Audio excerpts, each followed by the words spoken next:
And we're back. Let's continue where we left off. You awaken in what seems like a massive log cabin. Thick logs make up the walls and ceiling. The floor is stone slabs. Several large fires crackle throughout the room, emitting smoke through holes in the roof. There is a heavily muscled man standing in the middle of the room, and he is unclothed. He has a full blonde beard and long fair hair. His blue eyes are vibrant and set on you. Despite your best efforts, you flick your eyes flick down. You've never seen a undressed male. Hetty drew some pictures once, but she isn't much of an artist. So you're not prepared. Oh dear Lord. Heat rises to your face and neck. Certainly, you're blushing. You're also a bit afraid. Strange magical journey or not. What makes this man think it's proper to greet somebody like this? You raise your eyes to his, promising yourself to keep your attention there. God, I'm sorry, girlie. I am Bjorn Ironside, Dragon Slayer, Earl of the Northmen, Crusher of Skulls, and lover of women. I am your tutor. Guys, I think I want to go ahead and end this. I uh I think I want to go ahead and end this gameplay because what the heck? Nani? I'm Ruth of the Family Fairchild of Boston, you stutter. What exactly do you plan to teach me? He thrusts his chest out and gives a hearty laugh. Ruth, a short name for a short girl. A strange name, but a good one. Such a little name is easy to cry out in the midst of battle. He then takes a deep breath and raises a hand as though he were in a play addressing an audience. To me, Ruth. Guard the left flank, Ruth. Oh, dear Lord. Are you a soldier? Are you a figment of my mind? You ask. To your first question, I am no one's weapon to be commanded. I am a warrior, yes, but a Northman, a freeman. To a mortal such as you, I was, but no longer am, for I unalived a glorious unliving of steel and food coloring. In truth, I was, am now, and always will be. I left the halls of Valhalla to instruct you, small woman, in the art of dealing unaliving. Okay, thank you, sir. If he's going to be your tutor or mentor or whatever, then you're gonna need to concentrate on the lesson. And him being unclothed is providing to be a problem. And if he's a figment of your mind, it seems you'd be in your rights to politely ask him to put some clothes on. On the other hand, do you really want to risk antagonizing this man? What do? I'm going to ask him to put some clothes on. Oh, look at that. We lost no life, no mana, and we got a cool point. Beautiful. Mr. Ironside, I am thankful to you for taking the time to impart upon me your hard won knowledge. However, in this time and place I come from, we wear clothing. He stares at you blankly for a moment, then sticks out his barrel chest and laughs. When I was a feeble mortal in a cold world, I too wore clothing much of the time. In Valhalla, we wear nothing. Honey, this ain't Valhalla. Put some damn clothes on. Where I come from, we cover up not just for the weather, but also, yes, I know, he interrupts. I've met your sad people before. Even as a mortal, when we would raid the homely and downtrodden people of other lands, they would clutch their rags to themselves as though it were a part of them. Because it was a part of them. What do you mean, Bjorn?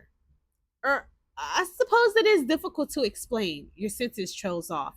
Say no more, he exclaims, and suddenly armor shimmers into substance around his body, leather interlaced with metal. You know what you want and you ask for it. This is a good thing and you are a brave girl. Well, thank you, Bjorn. I'm appreciative. What are you going to teach me? You ask. Combat, rumbles Bjorn. I'm not a warrior, you say. He frowns. Yes, I know of your limitations. You are a witch. Nonetheless, you must learn to think like a warrior. I will teach you combat magic, But perhaps more importantly, I will teach you battle tactics. He motions around the room. Let us start with the battleground. What do you see? You scan the massive room. You shrug. Maybe a Viking longhouse? Not just a longhouse, a temple, he says. A place to give thanks to the gods and warriors to train.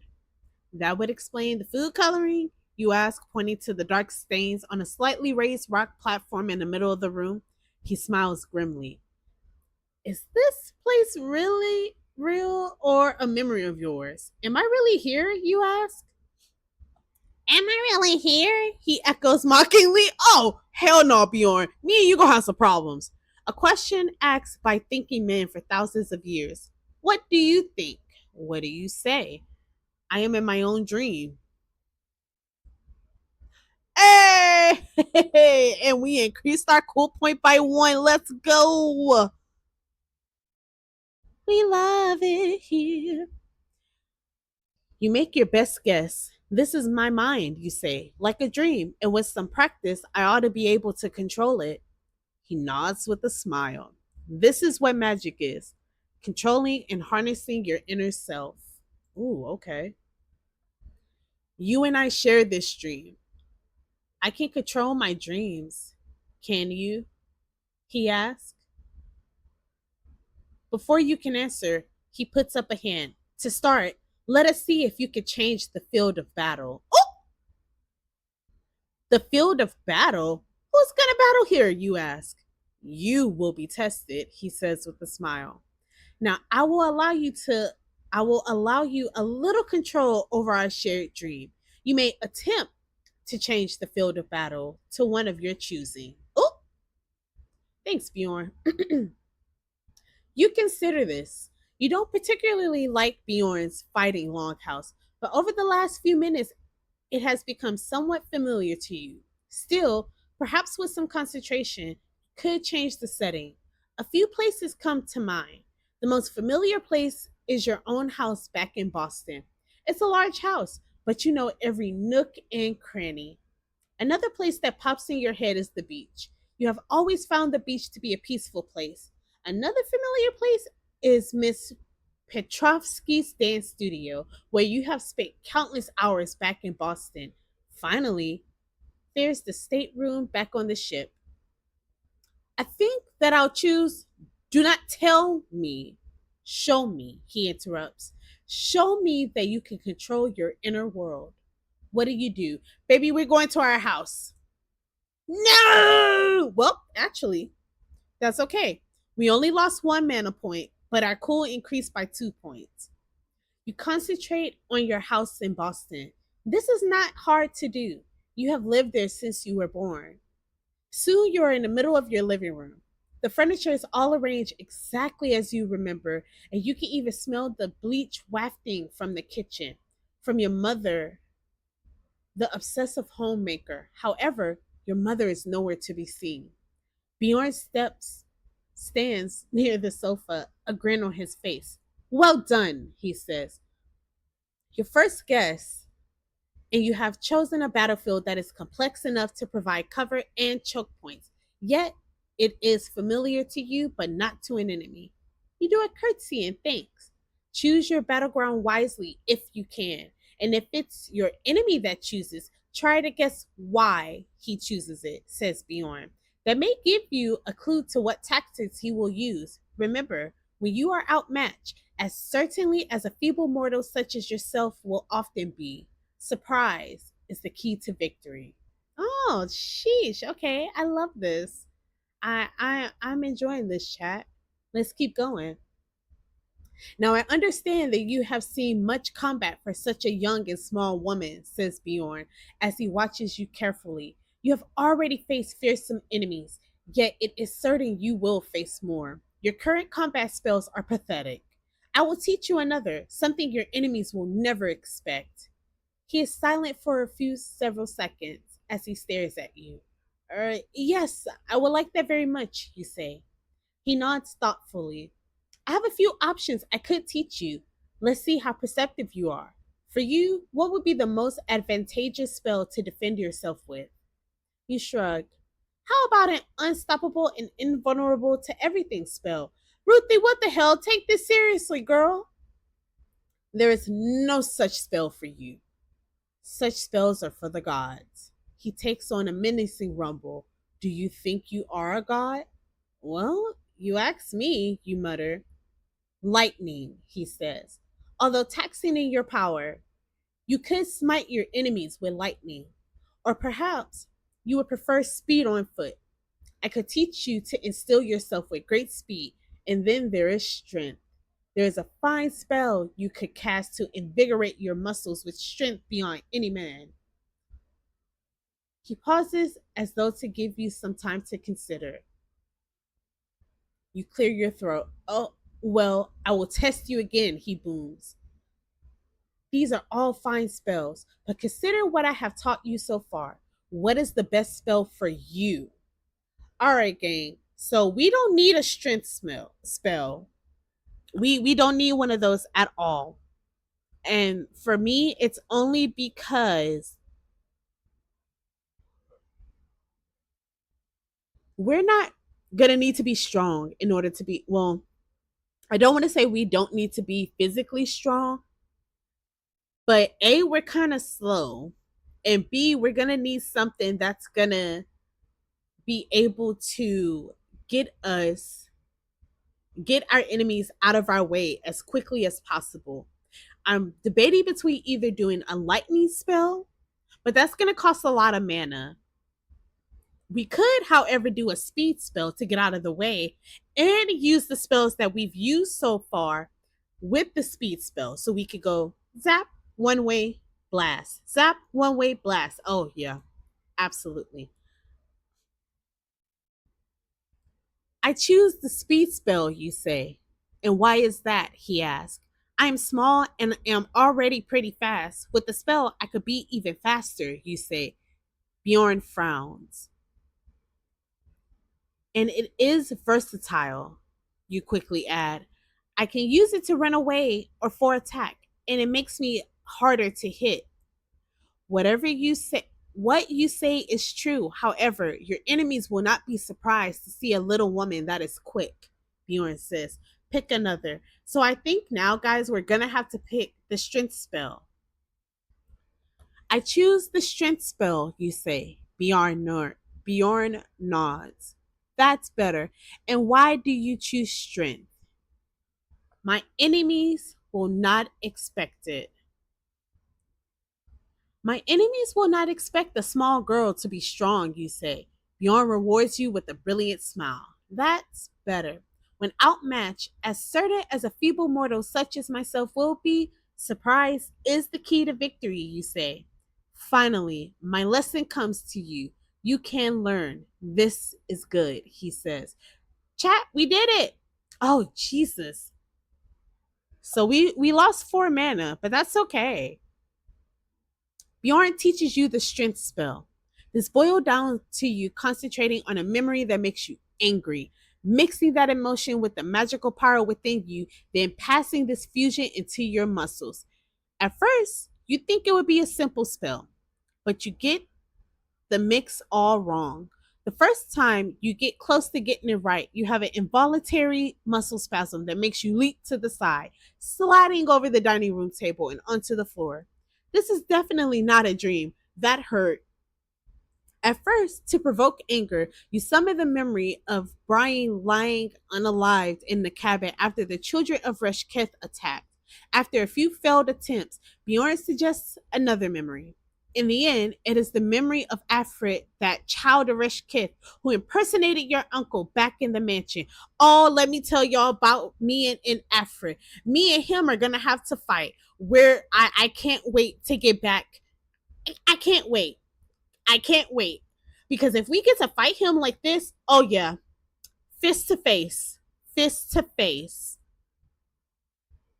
The sneer on his face, the pure evil of that thing. In retrospect, you realize the memory of the boys unalive elits more sadness than anger. So no wonder it didn't work. You have plenty of other recent memories to choose from, but most of these only bring up terror. When you finally get the spell right, you feel an intense and almost pleasurable burning in your muscles. You find that you can throw the furniture of your living room around like they are nothing. Of course, you suppose it really is nothing, since this isn't your real house, although you couldn't imagine it feeling any more real. In addition to these typical feats of strength, you also find that you can jump like a grasshopper and even run significantly faster. The only downside to the strength spell is that it only lasts a few seconds. Dang. So we have to make these seconds count when we fight them, y'all. At last, Bjorn is satisfied that you know the spell well enough. He bores his brilliant blue eyes into you as he strokes his beard. With more practice, you shall be able to cast it with only a thought. Suddenly, Bjorn's eyes widen and he shouts as if in pain. Then he disappears, leaving you alone in the living room. Mr. Ironside, you still here? Nothing. How do I get back? You ask the room. There's a shimmering in the corner and Bjorn appears again. My apologies, he says. My homeworld pulled me back for a moment. Why? You ask. To be told that you carry an object of great power, a dangerous relic, he says. You pat the folds of your dress. Clearly, I do not. You must be careful. Where do you keep it? He asks. Lavinia has it in the cabin safe behind a magical ward. You're not sure how this is his business, though. On the other hand, maybe he knows something you don't. I don't know.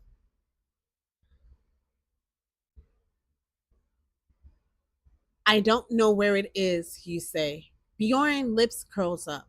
You must have some idea, he says. Who has it? John? Lavinia? I don't know, you say. Ruth, this is important. These people are not who you think they are, he says. What do you say? Oh, guys, I want to tell him. I want to tell him. Oh, chat, big brain moment. So, mm, so guys, a few episodes ago, Thomas was telling us that we were going to find out that someone who we trust is not someone we can trust. And I'm hoping that this is what he was talking about because I kind of want to tell him where it is, but at the same time, I feel like we're going to get unalived if we tell him that. And I'm scared. Oh, shiitake mushrooms on a stick. Let's just. Oh, no, guys. All right. Kagome messed up. Dog it. We lost 100 points. So our life is at negative 87. Lavinia has it. I think she keeps it in a safe, you say. She puts an item of such power in the cabin safe? Bjorn asks incredulously. I think she put a ward on it, you say. Bjorn laughs. What a fool she is. His mouth twists into a cruel smile. What does that matter to you? What is this about me being careful, you ask? He laughs again. Yes, be careful, he says. As the last thing you learn before your miserable life ends, learn this. Be careful what you say to whom. He snaps his fingers. A strange clacking sound behind you. You turn just in time to see a huge spider in the air. It slams down upon you, driving your small body to the floor. Its long fangs sink into your neck. Alas, you finally succumb to your wounds and you collapse. The last thing you see before leaving this world is the god of the unalive grinning at you. Guys, I did it. I unalived Ruthie in this episode when I promised her myself that we would not do that, and I did it anyway. And chat, this is why. Learn from Kagome. Learn from me. If your instinct tells you not to do something, 9 times out of 10, listen to that instinct and not do it. Because you can end up like me and unaliving your favorite character for good lord how long. Anyway, Jewel Shards, we're going to finish up this game pretty soon. I feel like we're getting close to the end of it. So we should probably be able to finish this within the next week or so. Thank you so much for all of your patience. And until next time, Jewel Shards, I'll see you later. Au revoir.